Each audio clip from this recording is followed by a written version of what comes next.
What do you actually do first when your spouse dies? It's a question most people don't want to think about until they have to. And when that moment comes, it's not just heartbreak that hits. It's confusion, shock, and a flood of decisions no one feels ready to make. No matter how long you were together or how close you were, losing your partner changes everything. The silence is louder. The future looks unfamiliar. And the weight of grief makes even simple things feel impossible. This video isn't about funeral plans or legal documents. It's about you. What you need in those first fragile days, not just to cope, but to stay grounded when the world feels like it's spinning. We'll walk through 6 essential steps that can help you steady yourself. These aren't checklists or clinical tips. They come from real experience, deep empathy, and the truth that grief doesn't follow a timeline or a rule book.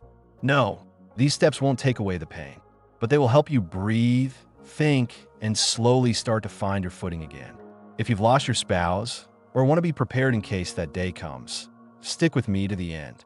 That 6th step, it's the one hardly anyone talks about, but could shape your entire path forward after loss. Let's begin. Step 1. Feel before you fix. When your spouse dies, the world doesn't just go quiet, it goes numb. The routines you once shared, the daily conversations, even the sound of their footsteps in the next room, suddenly all of it vanishes. And what's left isn't just silence in the house. It's silence inside you, a stillness that feels both hollow and unbearably heavy. In those early days, it's natural to want to stay busy, to throw yourself into logistics, the phone calls, the paperwork, the arrangements, anything to avoid the ache. But before you start fixing anything, you need to give yourself permission to feel. This doesn't mean falling apart. It means honoring your grief without guilt or a timeline. It means accepting that mourning has no script and no deadline. Some days the tears come. Other days, it's just a blank stare. Both are real. Both are valid. If you push the feelings down, thinking you're being strong, they don't disappear. They just go quiet for a while. And when they return, it's often with more intensity, more confusion, and more pain. You might hear things like, "Be strong for the kids," or "They wouldn't want you to cry." But strength isn't the absence of emotion. True strength is allowing yourself to acknowledge the depth of your love and the depth of your loss. Take Evelyn, for example. She was 81 when her husband of 52 years passed away. In the first week, she busied herself. Errands, organizing drawers, cleaning closets, telling everyone she was fine. But each night, she found herself staring at his empty chair, not because she missed the conversations, but because she was pretending she didn't. And when she finally let herself cry, really cry, something softened. The pain didn't vanish, but it had space. And that changed everything. You're not broken because you're devastated. You're not weak if you can't make it through the day without falling apart. Grief isn't a problem to be solved. It's a weight to be carried. And it becomes heavier when ignored. So the very first thing you must do is pause. Sit with the loss, even when it hurts. Cry. Speak their name. Admit that none of this makes sense yet. You don't need a plan. You don't need to be brave. You just need to feel. Because feeling is the first step toward healing. And healing always begins with truth. Step 2. Reach out before the silence becomes separation. In the first few days after your spouse dies, it may feel like the world is still spinning around you. People show up. Calls come in. Meals arrive on your doorstep. It's a blur of kindness and condolences. But then, without warning, it slows. The meals stop. The phone quiets. The house grows still. And that stillness? It can turn into something much heavier. Isolation. That's why it's so important to reach out early, before the quiet becomes a wall between you and the world.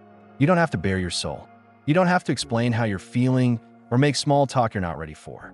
But letting someone know you're here and that you need them is a powerful act of self-care.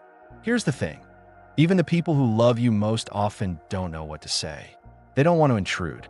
They're afraid of doing or saying the wrong thing. So sometimes they do nothing at all. Not because they don't care, but because they're unsure. That's why your small gesture, answering a text, returning a call, sending a simple, "I could use some company," can open the door for connection when you need it most. Because loneliness doesn't just hurt emotionally, it takes a toll on your body. It can affect your sleep, your immune system, even your memory. It creeps in slowly, and before you realize it, it becomes part of your everyday. But reaching out, no matter how small, creates a lifeline. Jim learned this the hard way. He was 77 when his wife passed after a long illness. At first, friends called daily, but he couldn't bring himself to answer. The grief was too raw, and he didn't want to pretend he was okay. Eventually, the calls stopped. Weeks passed before a neighbor finally knocked. That moment woke something in him. From then on, Jim made himself a promise. One call a day. Just one. And over time, that single call turned into a network of support that helped him survive the worst of it. Grief will try to convince you that you're alone, but connection will prove otherwise. You don't have to talk about your loss. Talk about anything. A memory, a movie, a recipe, the weather. What matters is presence.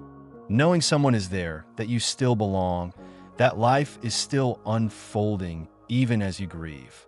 And if you don't have family nearby, or you're worried about being a burden, know this: you're not alone. There are grief groups, senior centers, community volunteers, and kind people who are just a call or a message away.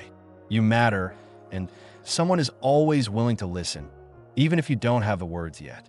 Reaching out isn't weakness. It's resilience. It's refusing to carry this pain by yourself. In the vulnerable early days of loss, connection is your scaffolding, holding you up until you can stand again. So if this message resonates with you, drop a number 2 in the comments to let me know you're here. And if you haven't yet, please subscribe and hit the bell icon so you don't miss future videos. We're walking this road together. Now, let's move on to the next step. Step 3, the urgent need to organize critical documents. When your spouse dies, it can feel like time should stop, but life in all its routines and responsibilities keeps going. Bills still arrive. Accounts need attention. Decisions are demanded. And right in the middle of your deepest grief, you may find yourself faced with paperwork you never imagined having to deal with alone. As overwhelming as it may seem, one of the most important things you could do early on is to gather and review your spouse's essential documents. This isn't about being cold or practical. It's about giving yourself the ability to navigate what's coming with fewer surprises and less stress.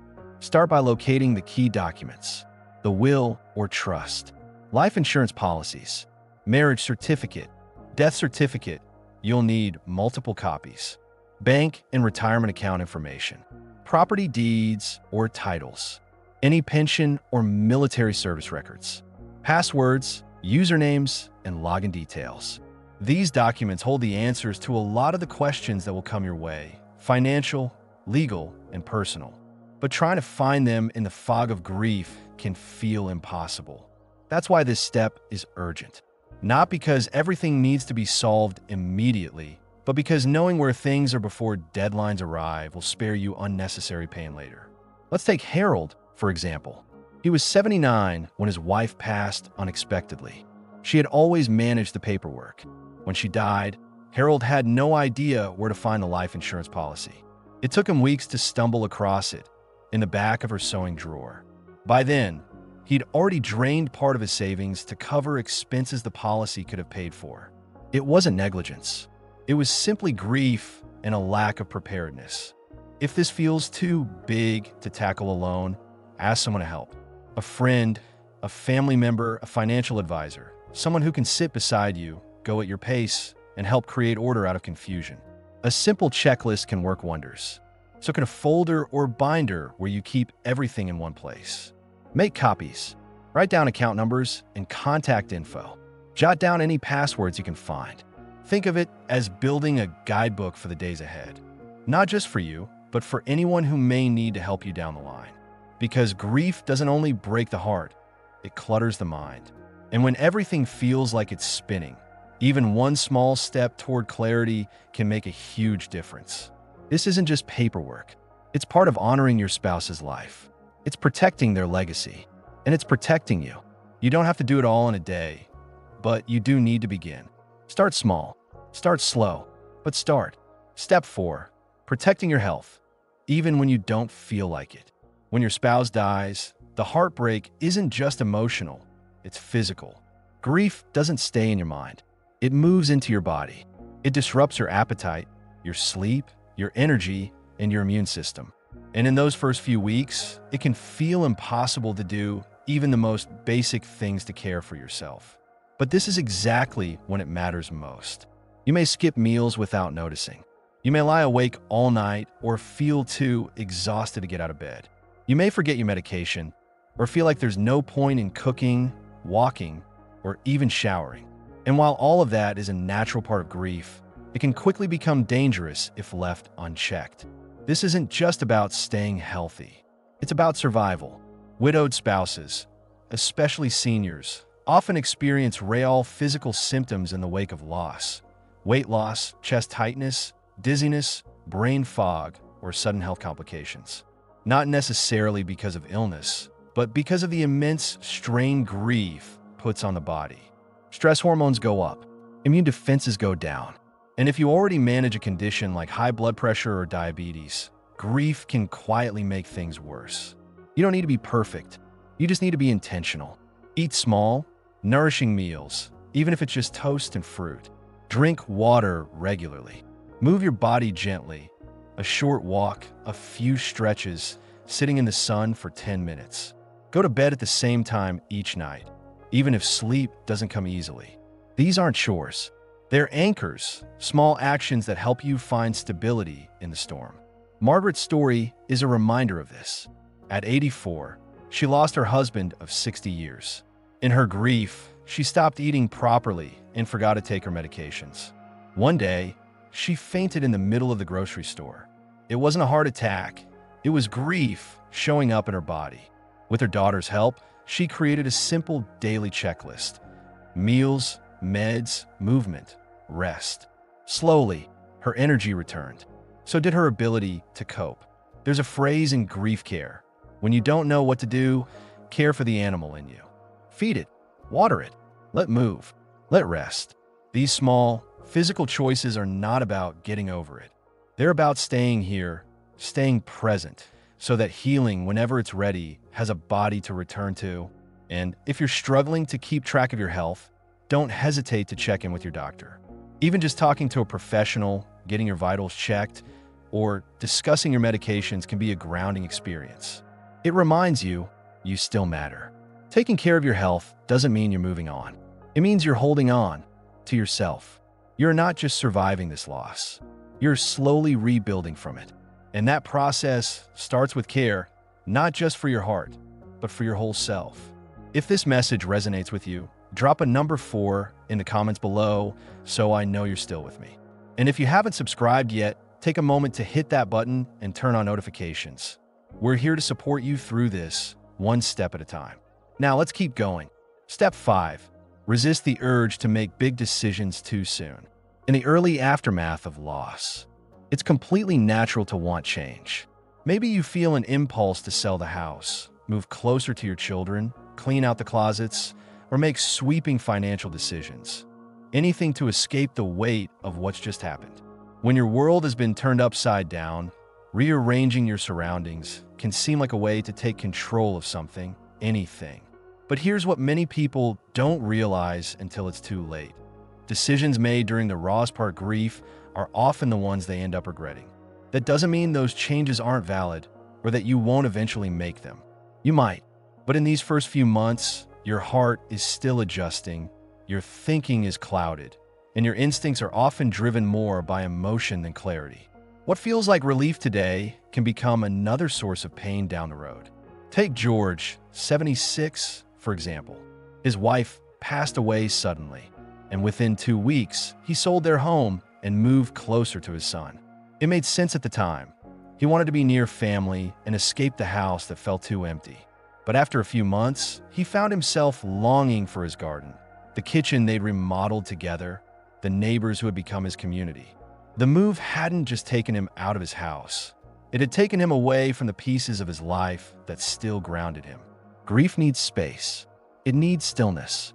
And it needs time. You don't have to decide right now whether to sell the house, donate the clothes, cancel the accounts, or take the photos down.